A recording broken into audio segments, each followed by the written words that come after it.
Halo semuanya, di sini Bayu dan ini alur cerita anime Ansazuki Zoku. Anime ini menceritakan kisah seorang assassin terhebat bernama Lugu Tuades, namun dia meninggal akibat dihianati organisasi sendiri dan bereinkarnasi di dunia fantasi untuk membunuh pahlawan yang berada di sana.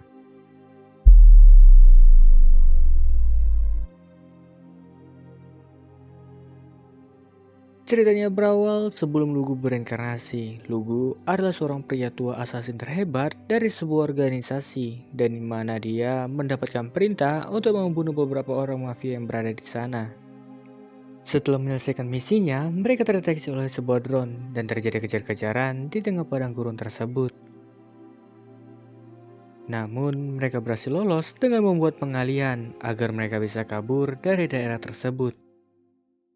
Kemudian mereka melanjutkan perjalanan dengan menggunakan pesawat terbang. Dikarenakan sudah memasuki masa pensiun, ditakutkan akan menjadi ancaman serius bagi organisasi. Dikarenakan itu, dia disingkirkan dengan cara ditembak jatuh pesawat ditumpangi oleh mereka.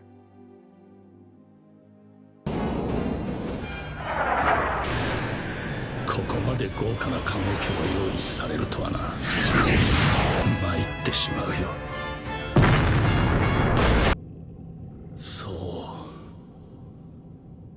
悔しい。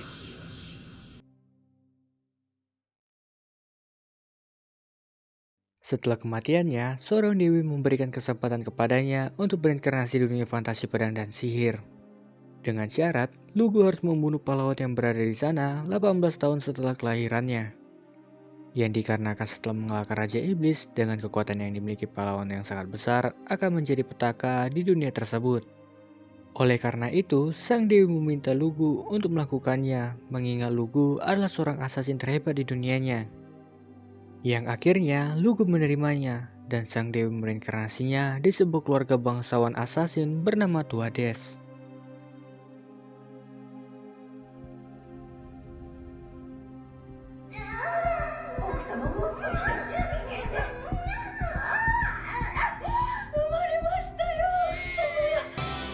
私は父キアン・トゥアハーデ、母エスリ・トゥアハーデの間に生まれ、ルーグと名付けられた。俺はアルバン王国の暗殺貴族トゥアハーデ男爵家に転生した。 7 tahun sudah berlalu sejak Lugu bereinkarnasi. Lugu tumbuh menjadi anak yang tangguh, namun Lugu belum bisa menggunakan sihirnya. Dikarenakan sihir hanya bisa diajari oleh guru sihir itu sendiri, namun ia melatih mananya dengan berburu hewan hutan sebagai bahan makanan untuk tumbuh kembang Lugu. Diselamatkan bersama orang tuanya, ayah Lugu mengajak Lugu ke ruang latihan untuk melakukan pemeriksaan dan perkembangan untuk menentukan latihan selanjutnya. Dikarenakan pertumbuhan Lugu yang sangat baik, ayahnya memberikan sebuah teknik kepadanya di mana teknik itu adalah sebuah mata mistik Tuades. Mata tersebut sangat berguna ketika menjalankan misi yang akan dijalankan. Setelah sembuh dari operasi mata, ayah Lugu memberikan kabar baik kepadanya, di mana guru yang akan mengajarkan sihir sulit temukan dan guru sihir tersebut bernama Dia.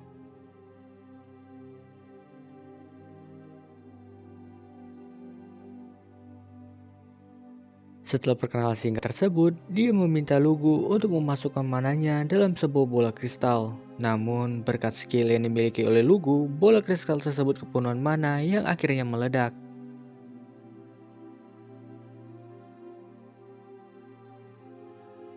Keesokan harinya, di tepian danau, dia melakukan pemeriksaan elemen sihir yang dimiliki oleh Lugu. Dan hasilnya, Lugu memiliki semua elemen sihir tersebut. Dan selanjutnya, dia melanjutkan pengajarannya untuk mengubah elemen sihir milik Lugu. Dan hasil dari pengajaran tersebut, Lugu akhirnya bisa mengubah elemen sihir miliknya. Dan struktur pembuatan elemen-elemen tersebut sama dengan dunia sebelum reinkarnasi Lugu. Dan dari itu, Lugu bisa membuat senjata dari kehidupan sebelumnya.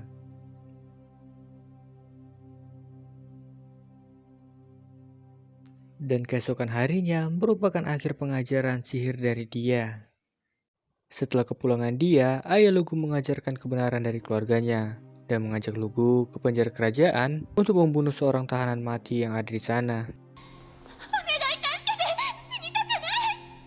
罪状強盗殺人および放火ルーム、好きなように殺しなさい。大丈夫だよ、お姉さん。それもいいかもしれないな。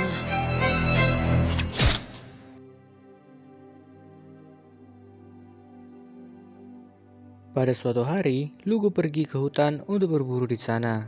Di tengah perjalanan, ia menemukan seorang perempuan sedang dikepung oleh para serigala. Namun, sebelum para serigala itu menyerangnya, Lugu datang dan mengalahkannya dengan mudah. 脊髄切断即死。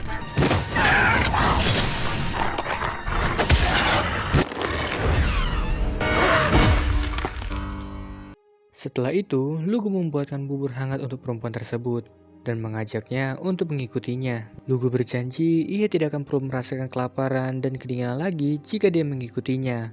Lalu perempuan tersebut menerimanya dengan senang hati, dan nama perempuan tersebut bernama Turtle. 私はタルト。ようこそタルト。我がトゥアハーデ。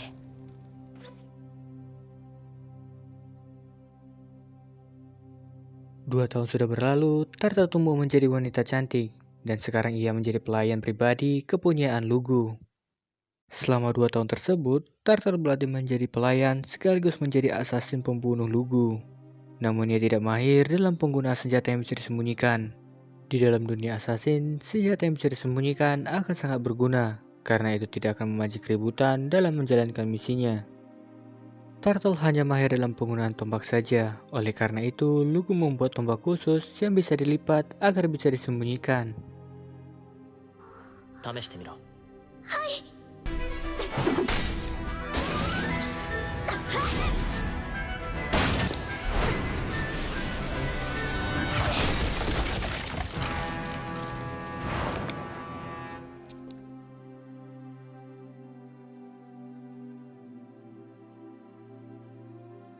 Di suatu hari, ketika di dalam ruang latihan, ayah Lugu memberikan ujian khusus kepadanya.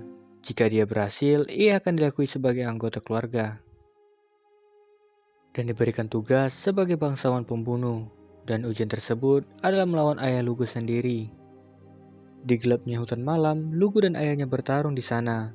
Awalnya, Lugu beberapa kali terkena serangan sampai ia hampir terpojok. Namun, dengan pengetahuan pembunuh dari kehidupan sekarang dan dulu, akhirnya ia memenangkan peperangan tersebut dan membuatnya ayahnya bangga kepadanya. Dan sambil menunggu ujian selanjutnya dari ayahnya, Lugu membantunya dalam pekerjaannya.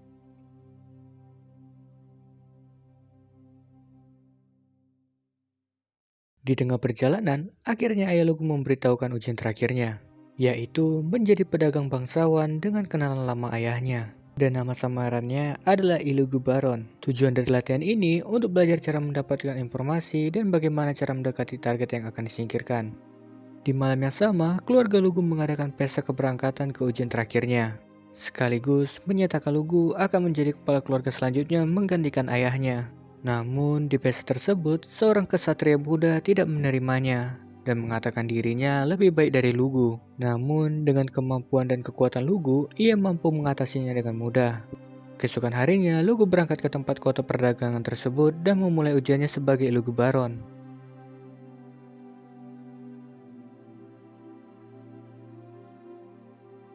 Di suatu tempat di kota tersebut, Maha adalah salah satu gadis gelandangan. Dia dan teman-temannya hidup mencari turis untuk menjadi pemandu wisata di kota tersebut. Mereka bergantian dalam memandu wisata, yang dikarenakan seragam yang digunakan mereka hanya cukup untuk 2 orang saja.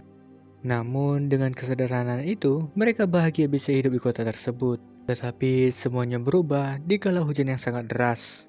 Mereka dikepung oleh segerombolan orang yang hendak menculik mereka. Sayangnya, mereka gagal dalam mempertahankan dirinya dan akhirnya mereka tertangkap dan dikirim ke dalam panti asuhan untuk dijadikan sumber uang. Di panti asuhan tersebut, mereka diperlakukan sangat buruk, di mana mereka dipaksa bekerja untuk keuntungan pemilik panti asuhan. Sampai suatu ketika, salah satu dari teman Maha dijadikan wanita penghibur. Begitu juga dengan teman-teman yang lain. Sampai suatu ketika, salah satu teman Maha sudah muak dan merusak wajahnya sendiri agar tidak ada yang mau membelinya. Di suatu waktu, saat Maha mendengar pembicaraan pemilik panti asuhan di mana dia akan dijual setelah disentuh oleh pemilik panti asuhan tersebut, yang membuat Maha hampir melukai wajahnya. Namun Lugu datang untuk menahannya. sembari menghiburnya agar tidak sedih kembali lagi.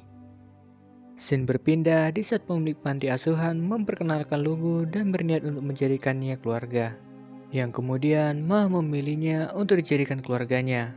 Di situasi itu, Ma sangat ketakutan karena ia tidak langsung diserahkan kepada Lugu dan akan disentuh sebelum diserahkan kepadanya. Namun di saat perjalanan bersama pemilik panti asuhan, Ma memberontaknya dan berhasil kabur dari kereta tersebut. Sayangnya, dia berhasil dicegat oleh kaki tangan pemilik panti asuhan. Tetapi keberuntungan berpihak kepada Ma, di mana Lugu datang dan menyingkirkan kaki tangan dan pemilik panti asuhan tersebut, sekaligus menguak kebusukan panti asuhan tersebut, yang akhirnya mereka hidup bebas bersama dengan teman-teman Ma.